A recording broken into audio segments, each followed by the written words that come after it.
Hello students, last day I discussed about the sets. Previous lecture पे मैंने set को define किया था कि सेट क्या होता है. ठीक, एक बार मैं फिर से आपको रिमाइंड करा देता हूँ कि द वेल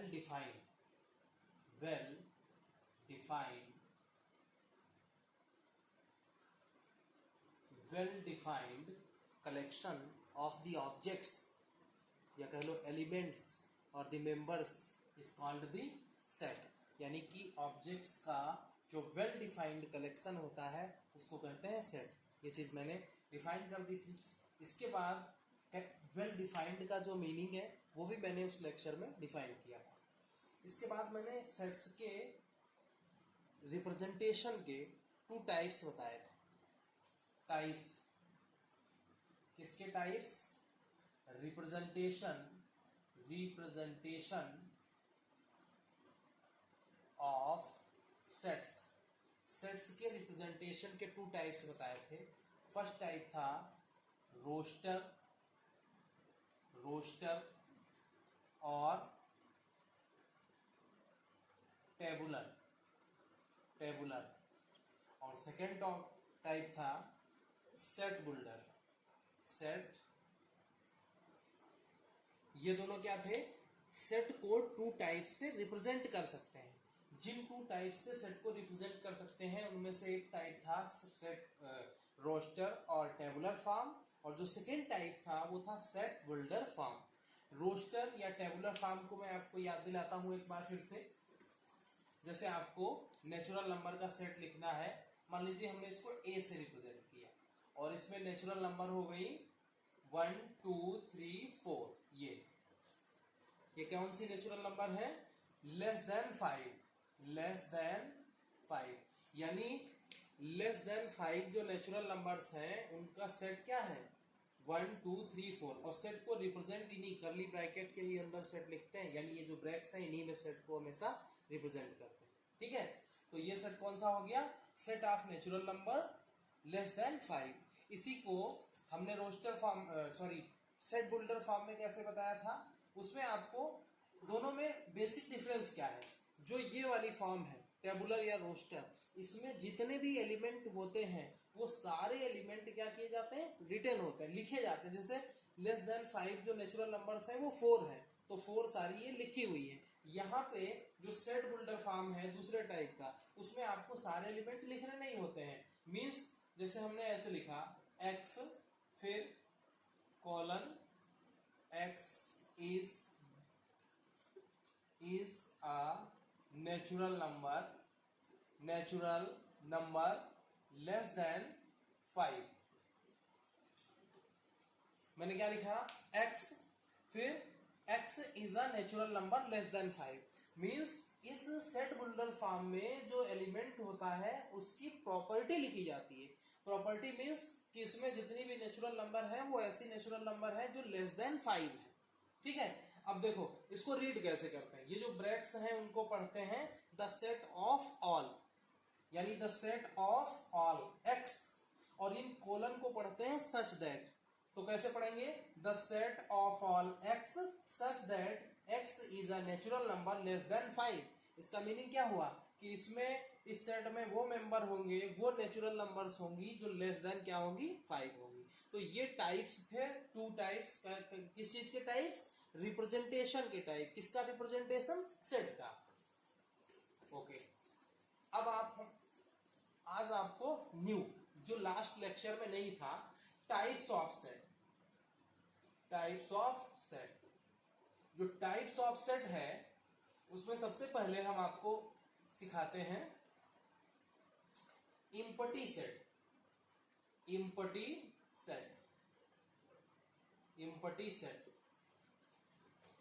देखो इसके नाम से इसका मीनिंग क्लियर है.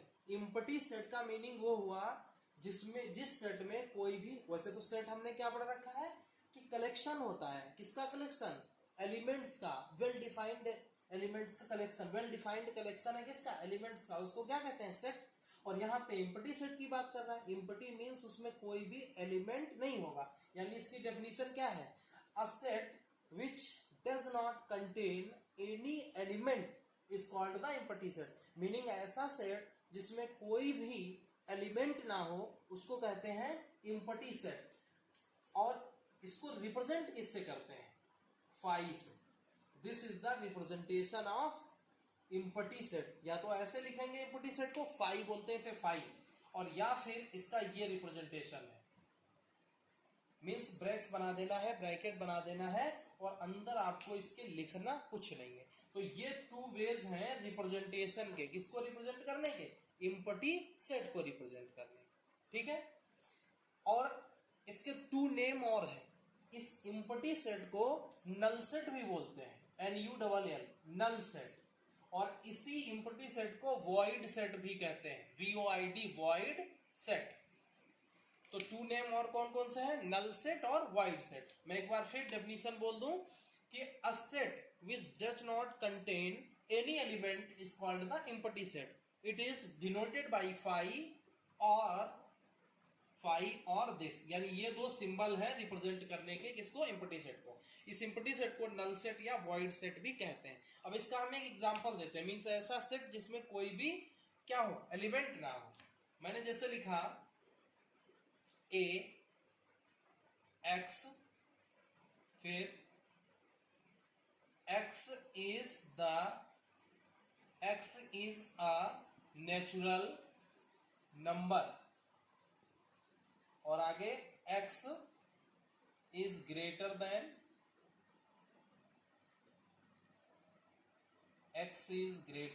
1 और less than 2। अब जरा इसको आप समझिए, एग्जाम्पल है एम्प्टी सेट का।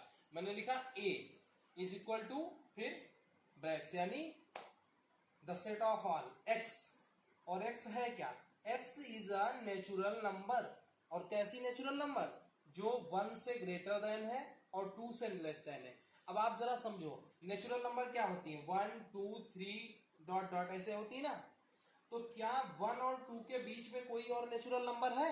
नहीं है।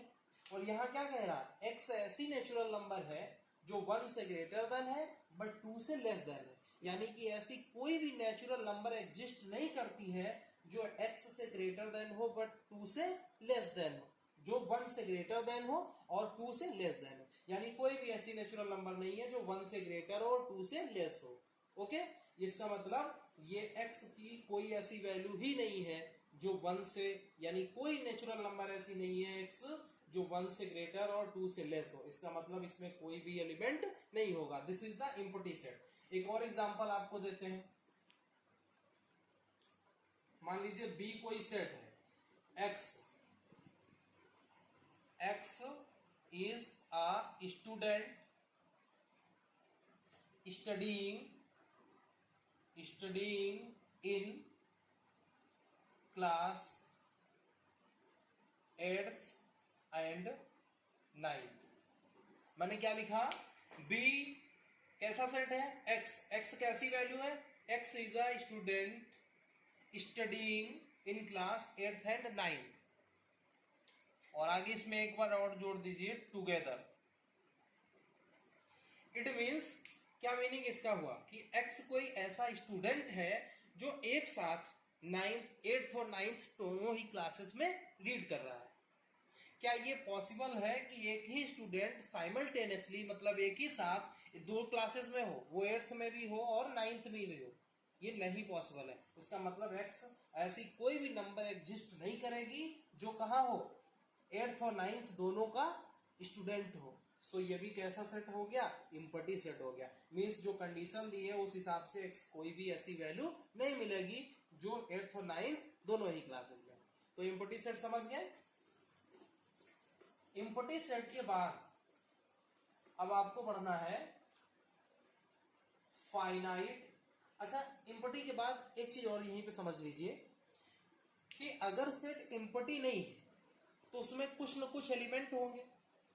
If set is not empty then some elements will be in the set. अगर एम्प्टी नहीं है सेट तो सेट में कुछ एलिमेंट होंगे, और जब सेट में कुछ एलिमेंट होंगे तो टू पॉसिबिलिटीज हैं, दो केसेस हैं। कौन कौन से वो दो केसेस हैं? एक तो केस ये है कि अगर सेट में कुछ एलिमेंट होंगे तो फिक्स्ड एलिमेंट होंगे। फिक्स्ड मीन्स 2 5 7 10,000, मतलब कुछ निश्चित संख्या होगी, उतने ही एलिमेंट होंगे सेट में। और दूसरी पॉसिबिलिटी ये है कि इतने एलिमेंट हो कि हम काउंट ही ना कर सके, मतलब इनफाइनाइट। बात समझो, पहला इम्पटी हो गया। इम्पटी के बाद क्या है कि अगर सेट में एलिमेंट हैं तो या तो वो फिक्स्ड होंगे, कुछ होंगे, और या फिर इतने होंगे कि हम काउंट भी ना कर सकें। तो उसी दो टाइप में दो सेट हो गए। कौन कौन से? एक फाइनाइट एंड इनफाइनाइट सेट्स। अब जो ये फाइनाइट सेट है, ये सेट वो है, ऐसा सेट जिसमें एलिमेंट्स की नंबर फिक्स्ड हो, यानी डेफिनिट हो। तो हम फाइनाइट सेट को कैसे डिफाइन करेंगे? अ set which contains a definite number of elements. अब डेफिनिट नंबर ऑफ एलिमेंट्स का क्या मतलब है? जैसे हमने एक सेट लिखा C और इसमें लिखा 1 2 3 4 5, सेट कंप्लीट। अब अगर आप इस सेट की बात करें तो इसमें फिक्स्ड है 1 2 3 4 5, 5 एलिमेंट्स हैं। तो 5 कैसी नंबर होती है? फिक्स्ड नंबर है। तो ये सेट कैसा है? फाइनाइट। या हमने कोई सेट लिया और उसमें 0 1 2 ये लिखा। अब इसमें अगर आप देखें तो कितने एलिमेंट हैं? 1 2 3, 3 एलिमेंट्स हैं। तो 3 कैसी नंबर है? फाइनाइट नंबर है। तो इस सेट को हम क्या कहेंगे? Finite set. यानी कि अगर सेट में जो एलिमेंट हैं वो फिक्स्ड हैं तो वो सेट कहलाता है फाइनाइट नंबर। फिर एक बार सुनिए definition. A set which contains a definite number of elements then it is called the finite set. अब इसी में देखो इनफाइनाइट समझो। इनफाइनाइट का मतलब ही होता है, मीन्स जहां तक आप, जैसे कि नेचुरल नंबर है 1 2 3 4 5 6 ऐसे आगे, जहां तक आप बढ़ते चले जाइए उतनी नंबर मिलेंगी, मतलब इनकाउंटेबल, आप काउंट नहीं कर सकते। इनफाइनाइट वो नंबर है, वहां तक आप पहुंच नहीं सकते। केवल ये क्या है, हम इसको इमेजिनेशन में ही ला सकते हैं इनफाइनाइट, बाकी इसकी लिमिट क्या है, इसकी वैल्यू क्या है, ये कुछ नहीं पता है। तो इनफाइनाइट मीन्स उतनी नंबर्स जिनको हम काउंट ही ना कर सके।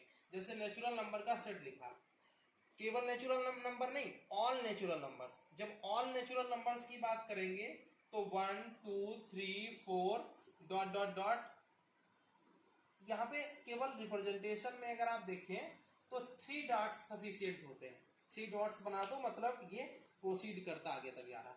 तो ऑल नेचुरल नंबर्स का जो सेट है वो कैसा है? इनफाइनाइट सेट है, बिकॉज उसमें नेचुरल नंबर्स कितनी है ये पता नहीं है, अनगिनत है, मीन्स आप काउंट नहीं कर सकते। तो ऐसे सेट जिनमें एलिमेंट्स की नंबर इनफाइनाइट हो वो कहलाते हैं इनफाइनाइट सेट्स। एग्जांपल में the set of all natural numbers, the set of all whole numbers, the set of all integers.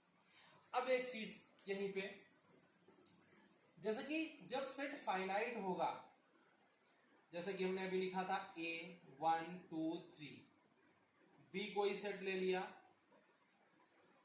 0 1 2 3 भी लिख लीजिए। अब हमें यहां से देखें ये फाइनाइट सेट है इसलिए क्योंकि इनमें एलिमेंट्स की नंबर फिक्स्ड है। तो एलिमेंट की जो नंबर होती है उसको ऐसे रिप्रेजेंट करते हैं, n a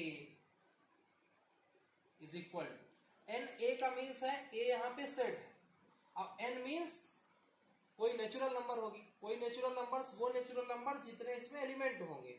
जैसे a में कितने एलिमेंट है? 1 2 3, 3 एलिमेंट है। तो यहाँ पर इस a में एलिमेंट्स की नंबर 3 है, तो उसको कैसे लिखते हैं? na is equal to 3। जैसे b सेट है, b सेट में कितने एलिमेंट है? 1 2 3 4, तो इसको कैसे लिखेंगे? nb is equal to 4। ठीक है, तो ऐसे नंबर लिखी जाती है, फाइनाइट सेट, इनफाइनाइट सेट। और फाइनाइट सेट की नंबर को कैसे रिप्रेजेंट करते हैं? ऐसे रिप्रेजेंट करते हैं।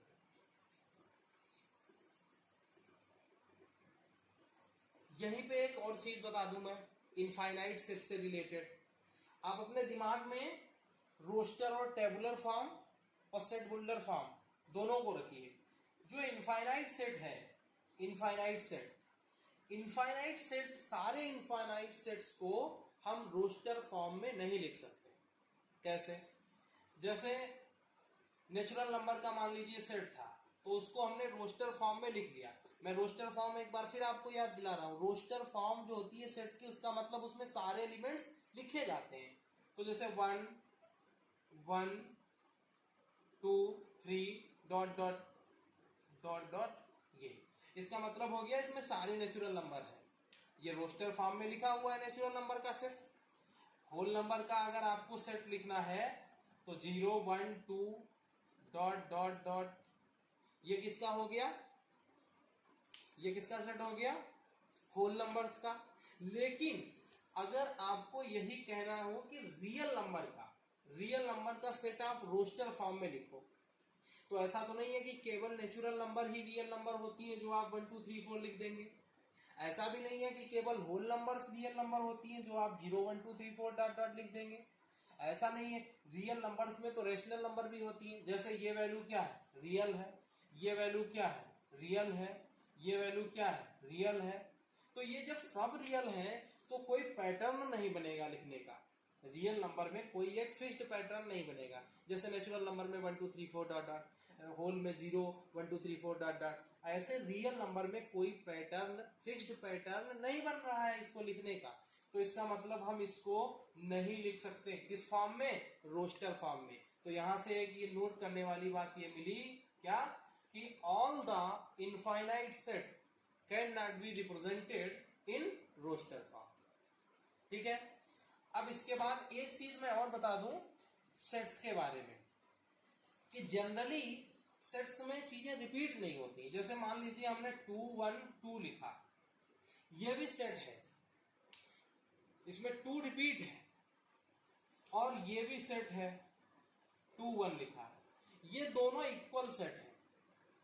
इसलिए हम ये कह सकते हैं कि generally the elements are not repeated in the set but it may be, मतलब ज्यादातर आपको ऐसे केस मिलेंगे कि एलिमेंट्स रिपीट नहीं होंगे, बट अगर रिपीट है मतलब एक ही चीज 2 बार लिखी है तो उसको आप एक ही बार काउंट करिए। मींस जैसे यहाँ 2 1 लिखा है, यहाँ 2 2 1 लिखा है, इसका मतलब दोनों में आप ये देखिए एलिमेंट कौन कौन से हैं, इसमें 2 और 1, इसमें भी 2 और 1, तो ये सेट कैसे हैं, सेम सेट।